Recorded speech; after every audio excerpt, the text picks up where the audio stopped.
live. Welcome everybody to the Maximum Mom Monday.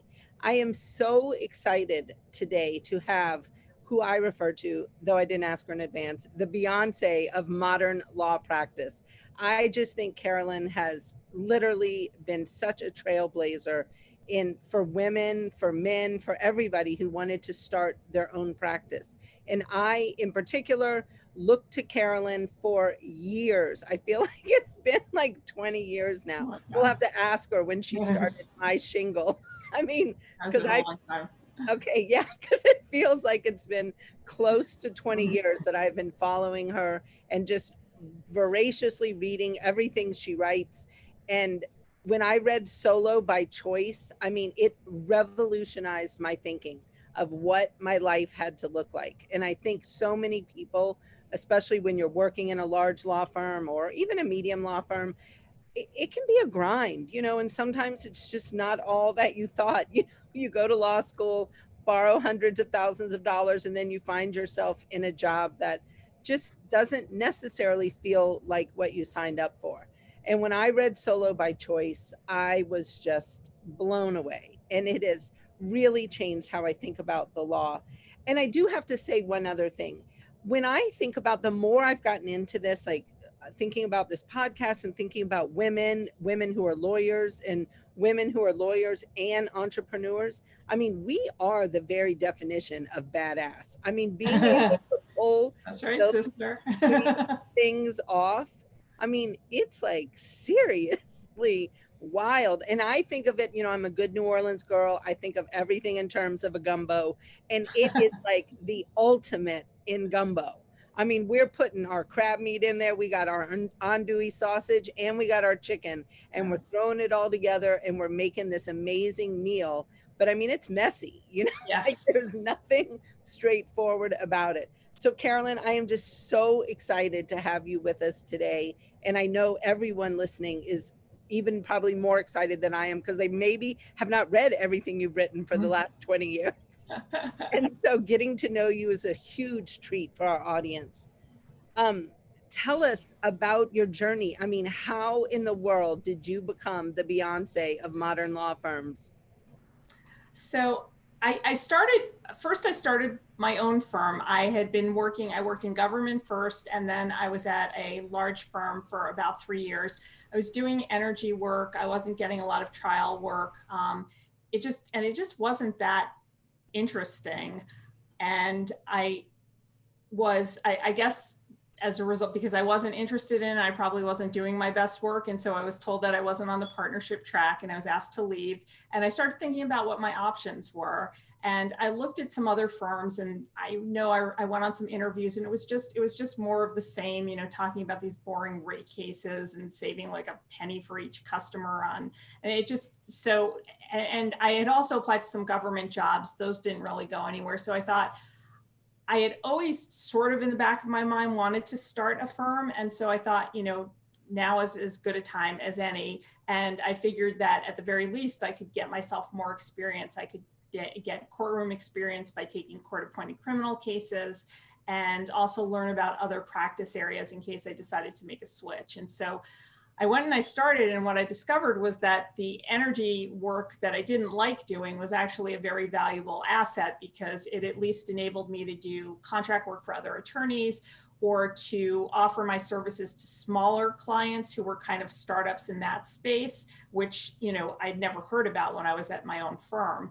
And so I stuck more closely to energy than I had anticipated, but I also started handling other cases. And I remember when I started, I felt like a kid in a candy store. Doing anything back then was so exciting. I mean, and in those days, I don't like to age myself or say this is how they did it in the olden days, because it isn't relevant today, people's experiences today, but just for the purposes of reminiscing and giving the background, I remember going to a court to the DC circuit to file a petition. I had to go to the court because I couldn't afford a messenger. And it was like a whole day affair, just getting the document filed. They would stamp it and leaving. But it was just, I felt like I was free, racing up and down the streets of Washington, D.C., being a real lawyer. So it was very exciting. And I had my firm for a while, and I guess I wrote, I think 3 years into my firm, before I had my first daughter, I wrote an article for the Washington Legal Times about how I started my law firm. And it was basically, you know, at that time, there was a column in that paper about starting a law firm. And most of the people who started, it was the more traditional model back then, which was you were a partner at a firm, you took 2 associates and you left and you started a boutique. So my lead off was something like how I started a firm with no clients, no money, and very little experience. And that they printed that. And then eventually, I think I wrote a proposal. There was a book company, or well, actually, I think I started, I can't remember. I guess I did start my blog first. That was also well after. So that was like back in the 90s. I continued practicing by myself. And as I did, I realized that, you know, there were a need for more resources on starting a practice, because again, at that time, there were a couple of courses. They focused on this very traditional type of practice. You didn't have anybody who was working from home or balancing kids and running a firm. And so I, at that time, decided to start a blog, which became myshingle.com, which wrote about different ways to start a practice. And it gave a lot of different perspectives at a time when people weren't really talking about it, because the internet was still relatively nascent. And the book eventually grew out of the blog. So for the first few years of the blog, I mean, I had like five readers a day. There really weren't a lot of people in legal who were interested in it. They didn't understand what the purpose of it was. People didn't know how I would make money. And the thing that kills me is, at that time, instead of saying I'll figure out a way to make money, I was like, oh, it's a labor of love. Terrible words, should never be used. But again, it was a new time. But my blog was eventually picked up by this woman named Lisa Stone, who worked with the American Law Media. And so she saw it as having some promise. And it was one of the only blogs written by a woman besides Denise Howell's Bag and Baggage, which was focused on IP. And so she did have a lot of readership because IP people were reading blogs. And so that also started to get it some more national exposure. And then it got more visibility over the years. And so it just kind of snowballed. But I think the reason that it has continued to grow is I have a lot of sticking power, and I'm still around. If you ask when I started the blog, it's going to have its 18th birthday in December. So it's been a long journey. It's becoming an adult now, the blog. Absolutely. I mean, I followed your blog so closely. I thought you were Superwoman, though. I was always like, how is she doing all these things? She does all these really interesting cases. She takes care of her daughters. You know, she's at her kitchen table writing.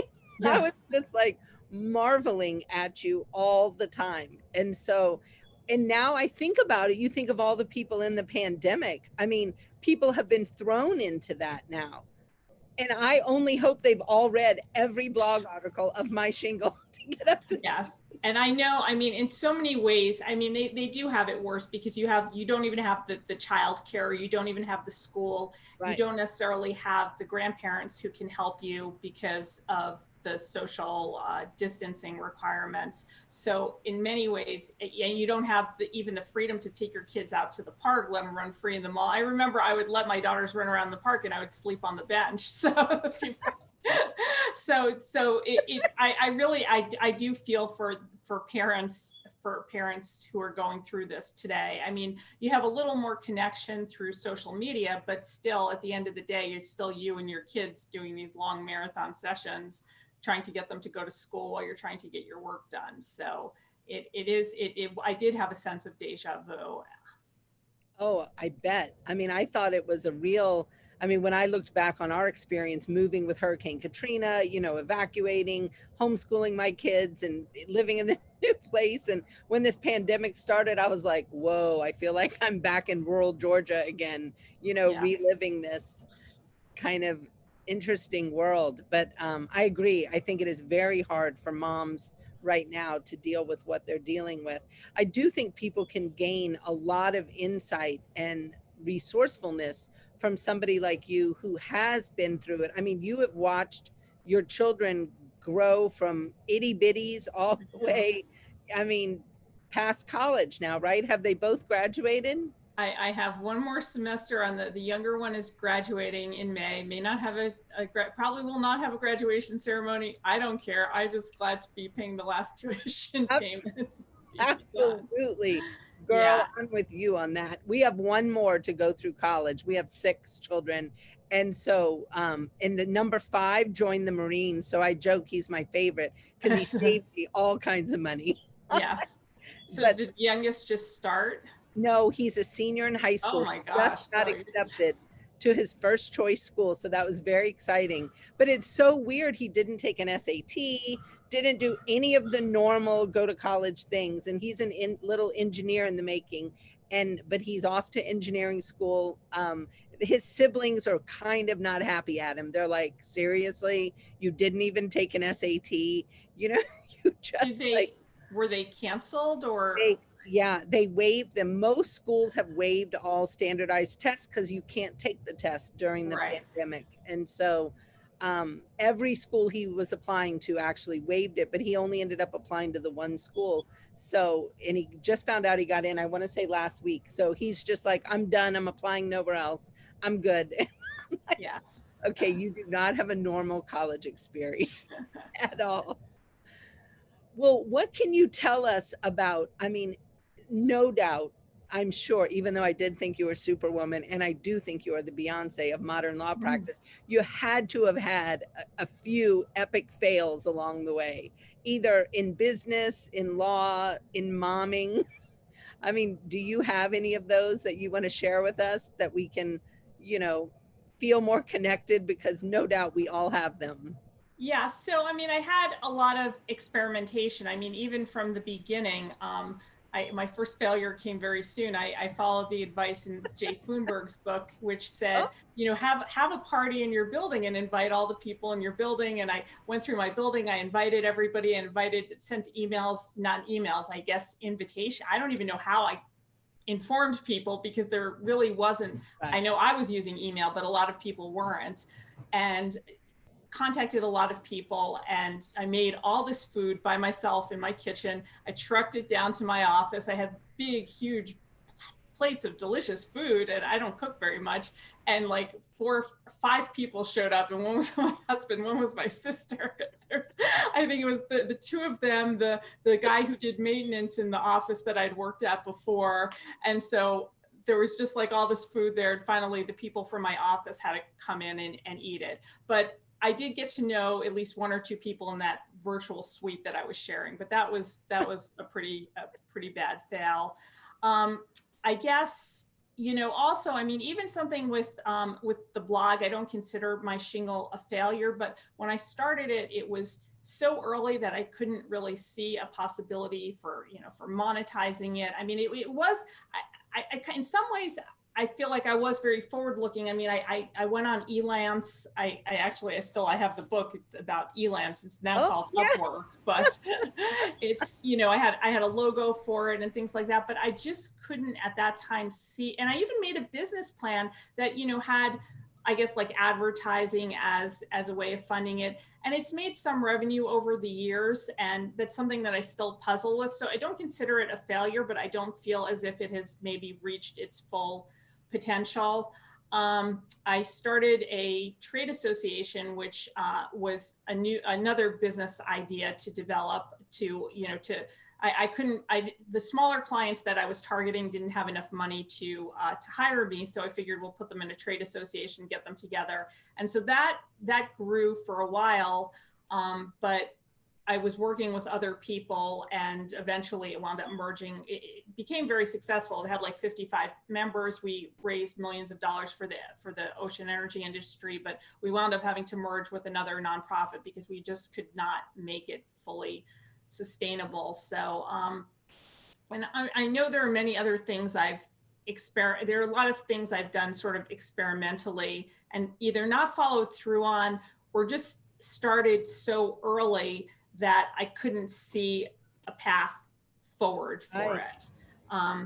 So, but you know, it's funny because when you look back, you don't, at the time, all these things feel like terrible failures. But when you look back, there's like this lens, you know, it kind of, it filters a lot of it, and you just realize that it was just a learning experience, or it wasn't the worst thing in the world, and you just move on to the next thing. So Absolutely. I mean, I always say that if I'm not experimenting, I'm dying. I love experimenting. I kind of drive my office a little crazy, I think, because I'll be like, I have this great idea. And they're all like, oh gosh, here she goes again with another one of her great ideas. But I mean, I kind of think that's part of what we as entrepreneurs really do, don't you? Just the constant, what are we thinking, and what, I mean, just being like the visionary of your business. I think that's a lot of experimenting goes on. yeah, no, I mean, the experimentation is really important, and it's it's what drives things, and it keeps things interesting. I mean, I love the thing that I love about the entrepreneurship the best is just the ability to, you can come up with an idea, and if you can figure out how to make money from it, that's really all you need. And it's just this creation of something tangible materializing out of nothing, which of course is so different from law, which is, built on years of precedent. And sometimes you get lucky and you change the precedent and you create something new, but many times you're just expanding it, or you're realigning it. And so that's what I love about all the law firms that people have started as a result of my blog or my book, is that there's all these little entities that have cropped up that just were at one time just ideas, and now there's something real. So Well, it's interesting. I think of the entrepreneurship and all that, creating something out of nothing, is really the same as being a mom. I mean, you end up with these little blobs that you have, and you get to experiment, and you get to, try things and see how things work, and really work to each child's strength. And I found being a mom to really engage my experimental side. I mean, I had 4 biological children, 2-step, and you kind of think, oh well, the children will be a little similar. Not at all. I mean, no, you wonder. I mean, I'm like, wait a minute, did they switch y'all at the hospital? I know. But for the fact they all were like 10 pounds or more, that was the only thing that was similar in my family, was the size of these blobs that came home. The rest of it was all, I mean, it was another gumbo, I can assure you. Yeah, no, you do learn things. And of course, I'm sure before you became a parent, you looked at other parents and you saw a screaming child and you're thinking, oh, I'll never be like that when I'm and of course your children are even worse. So yeah. But I think, I mean, it also, I know that mothers now also often hold themselves to higher standards. Some of the things that I see moms doing with their kids, man, I would have never been able to do any of that. I mean, asleep on the park bench. Yes, I know, exactly. I know, that was me. I mean, I encouraged them to take their bikes to the park without me. That is the greatest story ever. I think the New Orleans version of that, my kids were young, and when we were in New Orleans, was you had to be at a swimming pool in New Orleans. I mean, it is too hot.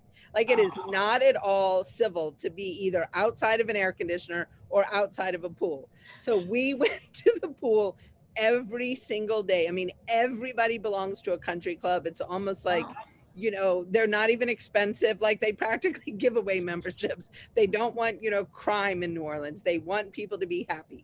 So we all go to the pool, and every pool has a bar, a very large bar where they serve daiquiris and all these things. And so you would go with your children, you would be able to drink your daiquiri. Your children could go up to the bar and get virgin daiquiris. And then it was always this just time at the pool. And that is our version of sleeping on a park bench. Yes. Much nicer version. Having the daiquiri or the drink. It was lovely. But I mean, there were many of us that, I mean, our friendships were totally contingent on, arriving to the pool on March 1st and not leaving until about October 15th. And we would go, I mean, that whole time, all the time. And you could just show up at the pool, and half the time, if you didn't want to go, you could just run in, find a friend, be like, I'm dropping my kids with you, and there was always lifeguards. I mean, it was a very safe environment for the kids to play. And the other thing, I mean, this life as a mom in New Orleans, when I had itty bitty kids, I think Katie, who was my oldest, was probably 5, maybe 4. I had a lady at the club tell me, because, you know, there I am with all these little kids, just stair step. She was like, you must join the swim team. Like, your children must join the swim team. I'm like, they're pretty little, you know, do you see them?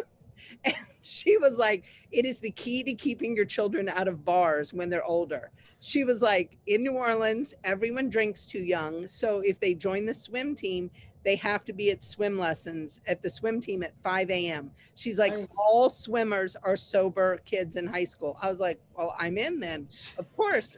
So all my kids competitively swim. Oh, wow. Wow. That's great. They all started very early on in their competitive swim careers. Solely, this was my solid parenting advice I was relying upon. Were you taking them to the pool at 5 in the morning, or? Oh yeah, absolutely. Absolutely. I guess you weren't going to the bars either. No, indeed. I was right there encouraging their sobriety early on. Yes. That they would all just be good when they were in high school. The boys did defect from swimming after about middle school. They all went to football. I was not as thrilled with that, but it's a great sport for them. Yeah, it's a sport, so it's still the same concept. Exactly. So. Did your girls participate in sports or music or clubs? So they were not that sporty. In fact, my daughter, in where I live, the swim team is taken very seriously, and my older daughter joined, and she swam for enjoyment, and so she would always enter one of these medley races, and the kids would finish, she'd be on her second lap and just stroking very leisurely, and they would already be out of the pool. So she never cared, but it was I don't think they necessarily want her to be on the team. She was lowering the points. They used to like to do, they did theater stuff. What else? I mean, in high school there, they did, my older daughter did like a lot of, like the quiz, whatever that quiz show is. Oh yeah, I know what you're talking about. Yeah. Math. They're both math majors, so you would tutor kids in math, and that was more of their extracurricular stuff. That's awesome. Yeah, and the theater and the acting stuff and writing, they both liked to write also. So, did either of them ever write for your blog? Did you ever? I am going to show them this video. I have been on them about writing something for the blog or for the book about, like, my mom raised me while she ran a law firm and I turned out okay. Absolutely. I think that would be awesome. Yeah. So I have been on them, and now I'm going to show them that somebody else is on them. Absolutely. I recently, well, it's been a year or so now. One of my sons wrote a blog for me. He was just doing it. We joked it was his way to earn beer money in college. I was like, I am not giving you cash, to go play. You need a day job. So he was like, well, can I write blog posts? And I was like, sure, you could do that. And so he is an excellent writer, and he was having a lot of fun looking up different issues in family law and things. And well, he started writing, he wrote a blog about being raised by a stepdad and what it was like to have a stepdad in the home. And it was probably, I mean, to me, it's the most poignant, amazing writing. And to see how he felt about his stepdad and what it meant to him, and how my current husband handled being a stepfather. I mean, I've had so many people tell me, oh, I read that blog from your son. And I'm like, how cool is that he was able to speak from his heart about something, that he knew and a lot of kids go through, Now, I'm sure your clients are really interested in that, because that's got to be one of the number one fears when you're thinking about remarrying or joining families, is how it's going to affect your kids. So that probably gets a lot of hits too. Yeah, it does. It's pretty interesting. Well, what kind of advice do you have for moms now who are dealing with this trifecta of being a mom, being a lawyer, having their own firm, and let's just add on the pandemic? We're just gonna, go jump all in. Yeah. So the first thing is you have got to stop beating yourselves up, ladies. I mean, every single time. I saw today in another group I was in, some woman who has a job at a nonprofit, who is, very well liked, doing great work there. She has a child who I guess they may close the childcare soon. And she's again, she said she feels like a failure. You really got to cut yourself a break. You are holding down a job, raising children, taking care of a house, dealing with the fear and anxiety of COVID and a pandemic. I mean, you just really have to let up. So if the house is messy, or you just got to let some things slide. And also just realize, honestly, everything will turn out okay. It's just you can't see it right away. So people have it hurts me. It hurts when I see these women saying these things about themselves, because it sends out a negative message, especially to law firms or to opposing counsel or to judges, because they start to, when women start saying, I can't manage this, I feel like a failure. I mean, others see that and they think, well, maybe they can't manage it and maybe they can't do it. So instead of that, they should be saying, I'm doing a kick-ass job. I am a rock star. I'm doing all this stuff all at once, and doing a great job of it. So that would be really the first message that I would send to people, is to really keep that in mind. And the second thing is there's so much uncertainty right now. We don't know what's going to happen. If you have an insight and you have the ability to think ahead and put together a business plan for what things will look like in 6 months, that's great. Go for it. But if you're just getting through each day and you're putting off the planning or things like that, that's fine too. I mean, it's really difficult now when you have so many things going on to really, to plan ahead or to get yourself to do things. Because if it weren't during the pandemic, the advice that I would give to people, especially to moms, is to really view this as an opportunity to grow and not just a place to tread water. I feel like I don't want to say like a mistake. I really don't have regrets. I'm not like a person who looks back and regrets things. If anything, it makes people feel sorry for you. And I would never want anybody to do that. But, I think that when my daughters were younger, I think there probably were more things I could have done, or, been more aggressive or strategic about building a practice, instead of just feeling as if I was treading water, waiting for them to get onto the next stage. So I think that, if you see opportunities, go for it. And, you'll figure it out. Things will fall into place. And with the pandemic, it's more difficult. I mean, I would say if an opportunity arises or presents itself during the pandemic, go for it and, let things figure themselves out. But at the same time, don't feel badly if you feel like the most you can do is tread water, because these are just such unusual and unprecedented period that, if all you can do is kind of just, claw your way to survival, there's nothing wrong with that. I mean, I felt like that, after I paid for my first daughter's tuition, I paid for it by myself as a single parent. And it was a slog. I mean, it wasn't like, oh, I, made my, was running my firm and generating all this money, and I just wrote those checks every week. I mean, it was a slog, but you know what? A slog where you get across the finish line is just as good as, a clean race. So whatever it takes to go forward is what you should do. Oh, that so resonates with me. I mean, I wish, and I think your Lawyer Mom Summit you put on is going to be such a start to this movement of women attorneys flipping how they see themselves and flipping the dialogue, like you mentioned, about instead of us talking about how we're not doing things well, I mean, we need to own that we are fucking badass. Yes. And let's just absolutely. be serious. I hate to use those curse words, but it is true. I mean, and we can handle anything. And sometimes when I hear it and I see it with opposing counsel, I think to myself, dude, if I handed over my 6 kids, my law firm, and my high conflict co-parenting people that I'm working with, you would die in a day. I don't think you'd make it one day. And we've got to own that power and own our ability to pivot and to be really just contextual, how we are able to deal with things and juggle things. I marvel at so many women. I look at so many women and I'm like, wow, she is wildly amazing.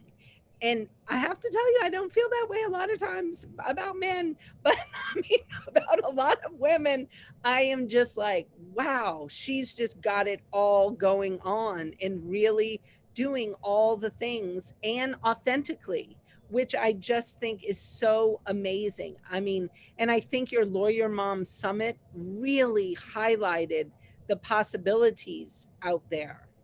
Yeah, that was something I really wanted to put out there because that was the other thing. That's the other thing that really is one of my pet peeves is when the system is set up in a way so that you have lawyers feeling grateful if their employer is accommodating them or feeling that they're lucky to have a job.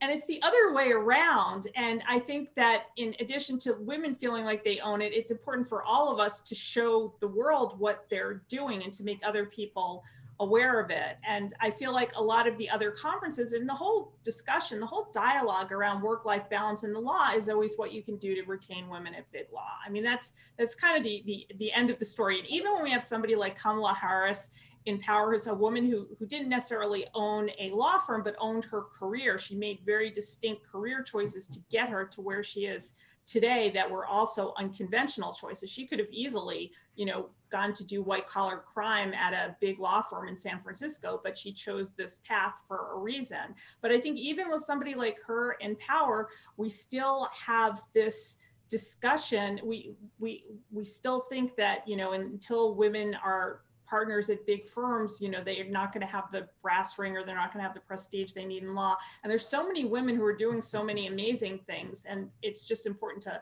broadcast that. So I was glad to have the conference. I was very disappointed that a lot of law schools really didn't have very much interest in it. I didn't really have time to call placement advisors and hound them or deans, which I am going to start doing it at some point when I am in a rambunctious mood. But it really has to start in law school because those women who spoke at the conference, people like Ali Lozano, Takora, all the people on your panel, I never heard anybody like that in law school. I never saw anybody who looked like that in law school, never knew that women like that could exist. So definitely not. I don't think they did exist though. Yeah, maybe that's when I went to law school. Like, I don't know when you went, but I know when I went, it was not like that at all. And the only job we looked to, I got a federal clerkship out of law school, which was a big deal, and everyone's like, oh, that's a big deal. And we'll have a conversation about that later, whether it was a big deal, but I learned a lot of good things from my judge, for sure. He had a great work ethic, and I learned a lot of good things. But then it was all about what big law firm could you go to? And literally, I was like working in my federal clerkship, staying as long as possible so I could pop out my babies on the federal insurance, because I knew the minute I went to my big law firm of all men, where there was no women there, they were going to be like, you want to have a what? Like, what are we supposed to do with that? So when I did get pregnant with my third child, they were all like, okay, we don't have a policy. We don't know about maternity, anything. Like, it was not really a thing. And so it was something that I had to really work through. And I realized so early on at that firm, this was not the life I wanted as a mom, because it was hard. You were supposed to, I had to get in. When my two were little, I got into work every day at 4 a.m. so that I could leave by 3 p.m. so that I could see my children in that evening, like 3 to 8. Otherwise, I would never see my children. I was literally going to go when they got up, and I was going to come home when they went to bed. And so I changed my schedule so that I could see them. And it was literally like, it never occurred to my office, or even to me, to think like, we should be able to work this out differently. I shouldn't have to get to work every day at 4 a.m. But they didn't have any idea of different. Well, and when I took the bar exam in Louisiana, and I read stories now, and I realize how utterly conditioned we are. I was pregnant when I took my first bar exam in Louisiana. I literally had to be monitored. A lady watched me pee every single time for 3 days. I could not close the bathroom stall. They had to watch me go to the bathroom pregnant every single time. And when you're pregnant, you have to go to the bathroom a lot. Oh, yes, yes, yes. So it's kind of awkward. Babies. I mean, literally, I became good friends with her, though. She was just as nice as she could be, but it was this whole thing that I had to go through. And now I realized women wouldn't stand for that. They would be like, oh, no, I don't think so. And well, I didn't even think to complain about it. Yeah, no, I've noticed there are a lot of changes. I even noticed with a lot of the younger people who work in my office as summer clerks, many of them will often ask, when is my lunch break? And they always make a point of taking a lunch break. And so, once in a while, I've had law clerks who didn't realize that, on a day that you have a filing due at 5, maybe you do have to skip your lunch break that day. But generally, I thought, really, why did I never think to ask for a lunch break? Like, it's just never even, it just didn't occur to me. It's just very, so there are things that are changing, in my view, for the better. I know some people, some lawyers think these other young lawyers are soft, or, they're not as hardworking, but that's just ridiculous. It's just a recipe for burnout. So otherwise. I completely agree with you. I have an associate who's been with me the longest, and I texted her one morning a few years ago early, and I don't know what time it was, but it was probably before 8. It was probably after 7 and before 8. Well, she texted me back and said, I would appreciate it if you did not text me, after hours. And initially I was pretty taken aback by that, but then I was like, well, hell yeah, you just tell me when I can text you. I was like, good for you. So I never text her after hour. I mean, obviously, if there was an emergency, I would. Right. But I would never do it. And I have really appreciated her stand-up way of just like standing up for herself, her work-life balance. And I mean, she has helped me learn a lot as an owner, of what does my staff need, and how can I help my team reach their work-life balance rather than being in that tug of war with them, over that. And that's been a huge thing, is to create policies around work-life balance, as opposed to, how sometimes firms are monetizing people bonuses for working harder. I like discourage it. I'm like, I'm going to dock you if you become a workaholic. Like, I want you to hit your goals and then be done. Like, I don't want all this excessive work, because to me, if we have that, I need to go hire more people, not burn out the ones I have. Right. And I do think it's different than when you and I were young lawyers. I mean, did you have billable requirements as a young lawyer? Yeah, I had, I was at even when I was a summer associate, we had the billables, and then I graduated in '88, and then I was at the government for like a year and a half, or 18 months, 20 months. And then, and my firm, we did have, it was a mid-sized firm, so it didn't have, I wasn't doing like 2,000 hour months, and towards the end of my tenure there, they were also struggling financially. So it was a situation where the partners were cannibalizing and taking the associates' hours from them. But yeah, I was still expected to bill. It must have been like, I don't know, 1,800 or 1,900 hours. And, at that time I didn't have children. I wasn't pregnant. So it wasn't as bad. So. Yeah, when I was a young associate, we had a 2,400 hour a year requirement, and it was brutal. I mean, that is brutal. That's quite a lot. It was brutal.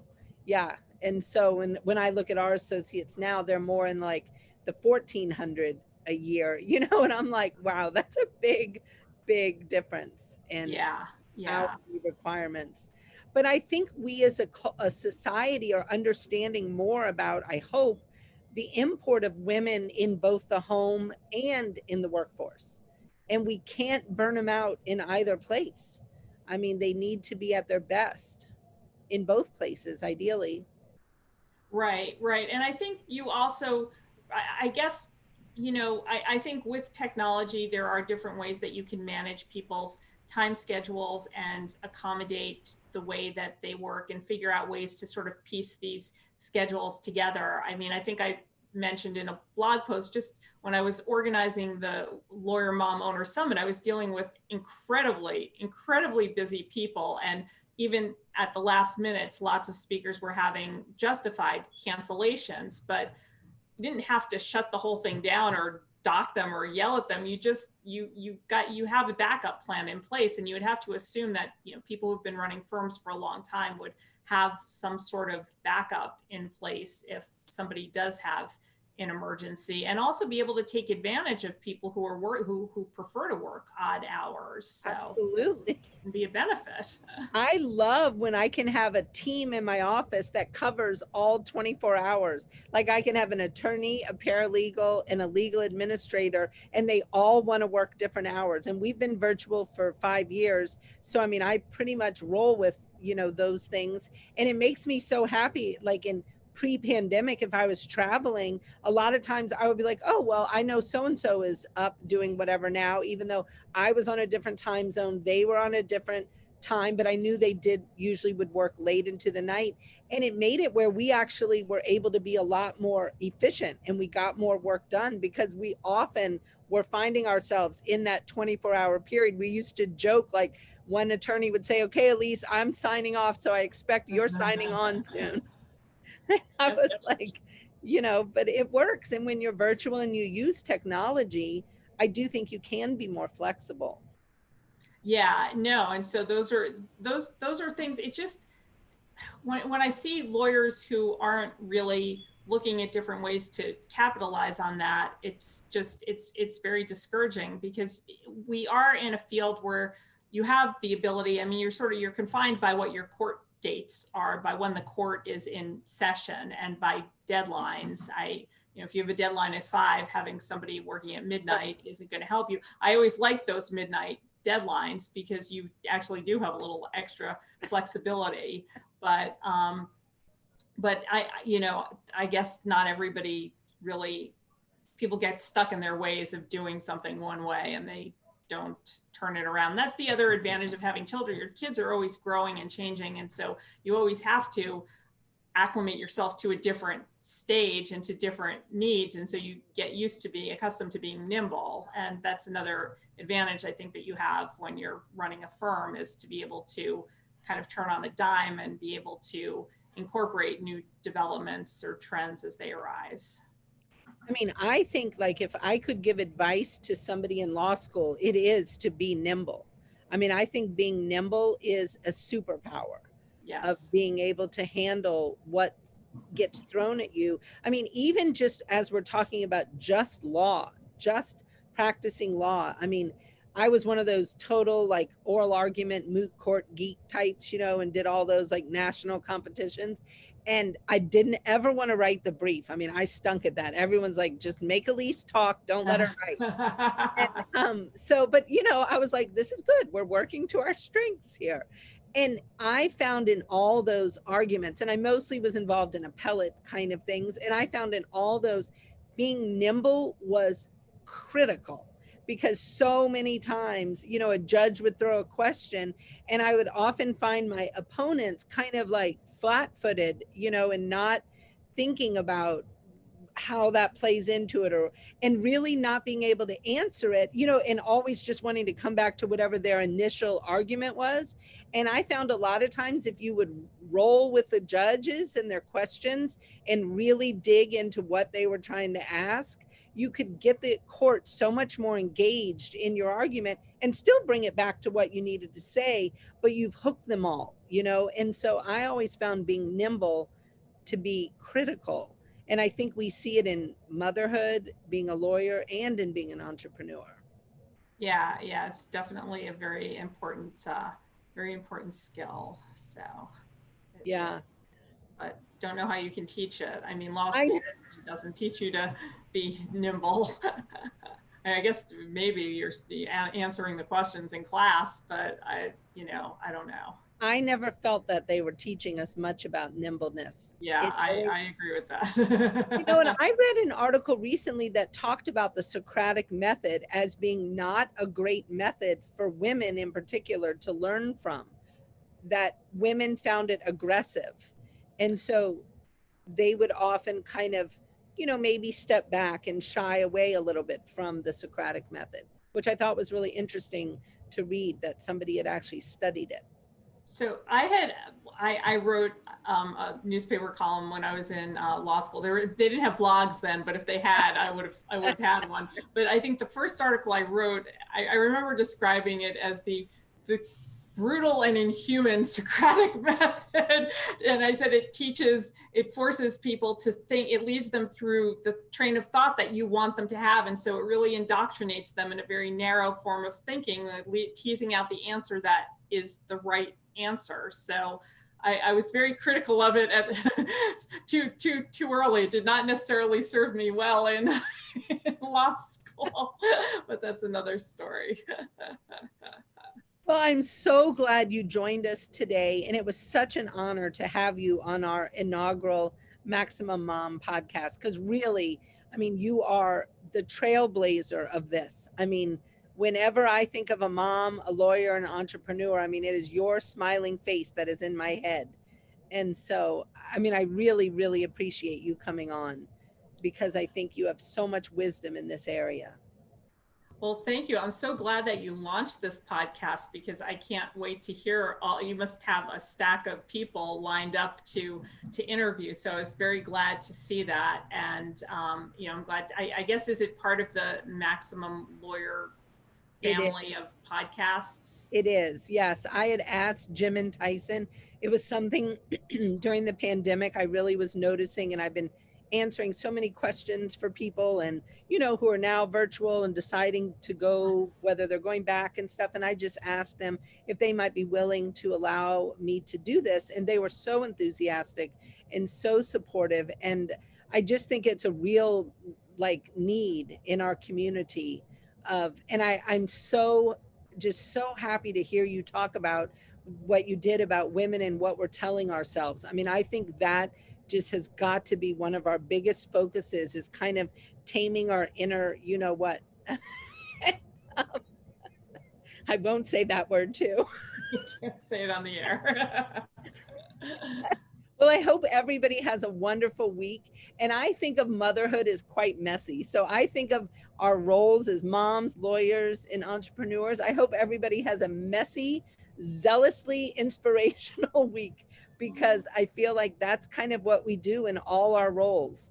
And so, and we just have to put it all together in that gumbo, and then we're good. We're ready for a party. Yes, so you're making me hungry. You're going to have to cook some gumbo if I ever get to meet you in person. Learn how to cook it in your RV. Drive my RV out there. Absolutely. We're going to have a party when you come to DC. Yes, Gumbo indeed. Elise here in the RV. We could do some tailgating. I think that would be fun. Who knew when you buy an RV, they have TVs on the side? I did not know that. They do. Yeah, you can watch TV outside. So if you're a diehard tailgater, you can sit out there and just watch your game from your TV. So there's an attorney in Alabama that I'm friends with, and you know, she's a huge Alabama fan. I'm a huge LSU fan. And I was like, okay, absolutely, we're gonna have to do some Bama LSU tailgating. Wow, and TV on the side. I know. I did. I will send you a picture. Yes, I have to see it. So well, have a wonderful day, and I hope DC kind of stays calm, yes, or just joyful. Yes, joyful is a good way to put it. Yeah. So. Thank you again, Carolyn, and have a wonderful day. Okay, you too. Thanks.